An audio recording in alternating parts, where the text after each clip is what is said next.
Hi friends, welcome back to my channel. ఈరోజు వీడియోలోని chocolate pastry ఎలా ప్రిపేర్ చేయాలో చూపిస్తున్నానండి. కంప్లీట్గా విప్పింగ్ క్రీమ్ని ఎలా బీట్ చేసుకోవాలి, ఎంతసేపు బీట్ చేసుకోవాలి, చాక్లెట్ గనాష్ని ఎలా ప్రిపేర్ చేసుకోవాలి, బ్యాటర్ కన్సిస్టెన్సీ ఎలా ఉండాలి అనేది చెప్తానండి. నేను 1/2 kg చాక్లెట్ పేస్ట్రీ ప్రిపేర్ చేస్తున్నానండి. ఎప్పుడు మనం బ్యాటర్ని కలుపుకున్న డ్రై ఇంగ్రీడియంట్స్ సెపరేట్గా, లిక్విడ్ ఇంగ్రీడియంట్స్ సెపరేట్గా తీసుకోవాలి. ఇప్పుడు డ్రైగా ఉన్నవన్నీ కూడా జల్లించుకోవాలండి, లేకపోతే ముద్దలు కట్టేస్తుంది. నేను 1/2 కప్పు మైదా, 2 స్పూన్స్ ఏమొచ్చి కోకో పౌడరు, బేకింగ్ పౌడర్ ఏమో 1/2 టీ స్పూను, బేకింగ్ సోడా ఏమో 1/4 టీ స్పూన్ వేసుకొని ఇలా జల్లించుకున్నాను. జల్లించుకోకపోతే బ్యాటర్లోని ముద్దలు కడుతుంది. ఇప్పుడు 2 eggs తీసుకున్నానండి. ఇది 1/2 kg కాబట్టి 2 eggs, అదే 1 kgకి అయితే 4 eggs, అదే 1/2 kgకి అయితే 1 egg. మీరు క్వాంటిటీ డబల్ చేసుకోవాలి 1 kgకి తీసుకున్నప్పుడు.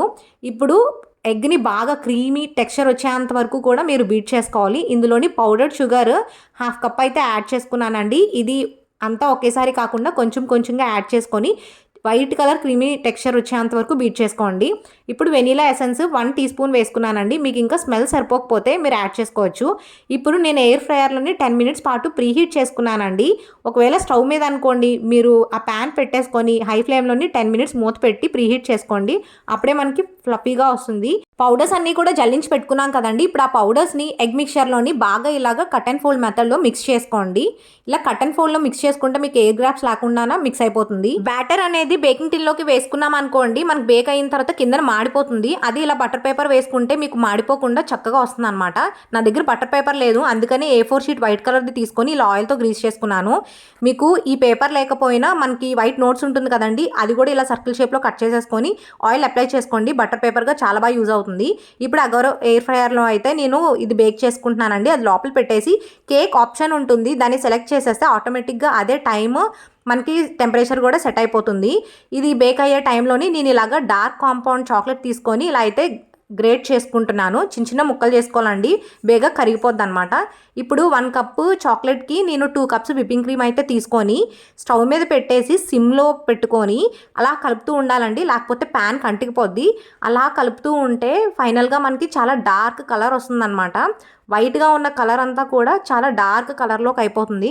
ఆ లాస్ట్లోని 1 స్పూన్ మనము అన్సాల్టెడ్ బటర్ని యాడ్ చేసేసి దించేస్తే మనకి చాక్లెట్ గనాచ్ అనేది ప్రిపేర్ అయిపోతుందండి. మెయిన్ టేస్ట్ అయితే ఇదేనండి, గనాచ్. చాక్లెట్ పేస్ట్రీ టేస్ట్ అనేది చాలా బాగా వచ్చింది. కాకపోతే మీరు ఇలా స్టవ్ మీద పెట్టేసిన తర్వాత పక్కకు వెళ్ళిపోయారు అనుకోండి, మొత్తం అంతా మాడిపోతుంది. అలా కలుపుతూనే ఉండాలి.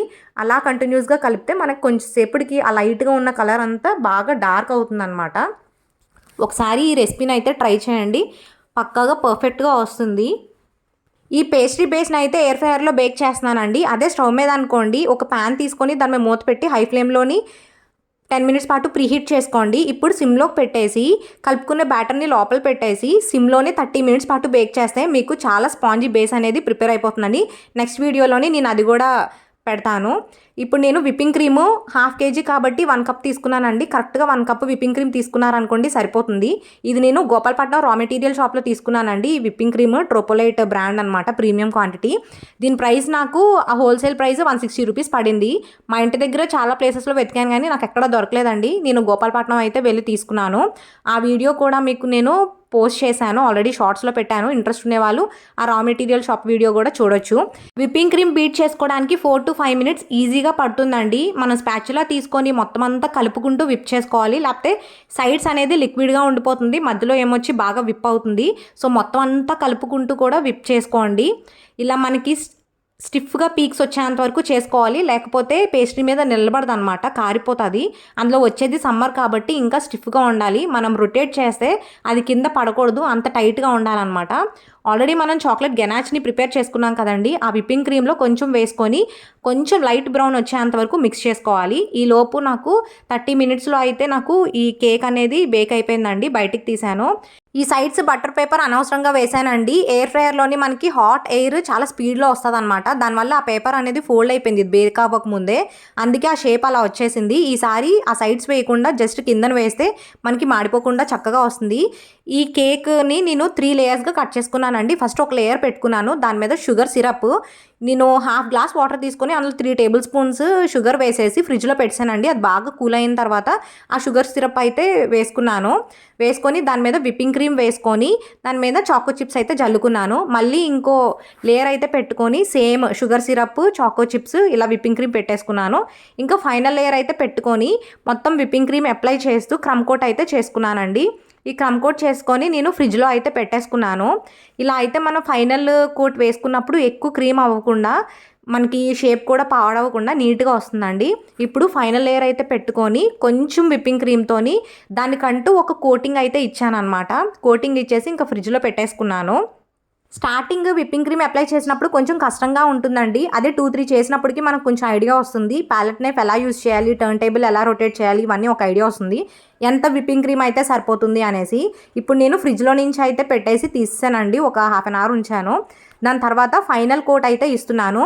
ఇది ఇప్పుడు ఫ్రిడ్జ్లో పెట్టాం కాబట్టి కొంచెం గట్టిగా నిలబడుతుంది అన్నమాట. క్రీమ్ కూడా మనం ఎలా చెప్తే అలా మౌల్డ్ అవుతూ ఉంటుంది. విప్పింగ్ క్రీము కొంచెం ఎక్కువ తీసుకొని ఫస్ట్ టాప్న ఎక్కువ వేసిన తర్వాత సైడ్స్కి అప్లై చేయండి. ఎప్పుడు కూడా ప్యాలెట్ నైఫ్కి క్రీమ్ లేకుండా తీసేసి అప్లై చేస్తే మీకు నీట్గా వస్తుంది.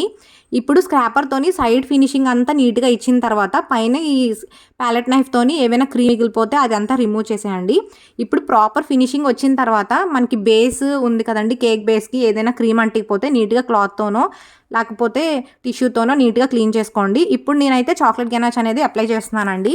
చిన్న స్పూన్తో మీరు అప్లై చేశారనుకోండి సైడ్స్న మీకు డ్రిప్పింగ్స్ అనేవి చాలా నీట్గా వస్తాయి. నేనైతే ఫస్ట్ టాప్ లేయర్లోని చాక్లెట్ గెనాచ్ వేసుకొని నీట్గా ప్యాలెట్ నైఫ్తోనైతే అప్లై చేసుకున్నాను. టాప్ అంతా కూడా సైడ్స్ కూడా అప్లై చేసుకున్న తర్వాత ఒక టిష్యూతోని నీట్గా క్లీన్ చేసుకున్నాను. ఇప్పుడు ఒక పైపింగ్ బ్యాగ్లోకి అయితే నేను విప్పింగ్ క్రీమ్ తీసుకుంటున్నానండి. నేను ఈ టూల్స్ అన్నీ కూడా మీషోలో అయితే తీసుకున్నానండి. ఒక కాంబో ప్యాక్లోని 380 రూపీస్ పడింది అనమాట. ఈ వీడియోలో యూజ్ చేసిన టర్న్ టేబుల్, ఈ ప్యాలెట్ నైఫ్స్, స్క్రాపర్స్, ఈ పైపింగ్ బ్యాగ్స్ అన్నీ కూడా నేను మీషోలో తీసుకునేవానండి. ఇప్పుడు మొత్తము ఈ పైపింగ్ బ్యాగ్తోని డిజైన్ వేసుకున్న తర్వాత సెంటర్లో చాకో చిప్స్ వేసేసి ఈ వ్రాఫర్స్ నేను డిమార్ట్లో తీసుకున్నానండి. అవి ఏమో పైన పెట్టేశాను. ఈ సైడ్స్ కూడా ఫుల్గా చాకో చిప్స్ వేసానండి. ఈ పేస్ట్రీ మాత్రం పిల్లలకి చాలా బాగా నచ్చుతుందండి. ఎగ్తో చేసా కాబట్టి చాలా స్మూత్గా వచ్చింది. మనం బయట కొన్న పేస్ట్రీస్ లాగే వచ్చినాయి. టేస్ట్ అయితే సూపర్గా ఉంది. మీకు పీస్ కూడా కట్ చేసి చూపిస్తాను. ఎంత పర్ఫెక్ట్గా వచ్చిందంటే అంత పర్ఫెక్ట్గా వచ్చింది. ఒకసారి ట్రై చేసి ఈ వీడియో మీకు ఎవరికైనా యూజ్ అయ్యింది అనిపిస్తే సబ్స్క్రైబ్ చేయడం మర్చిపోకండి. Thanks for watching.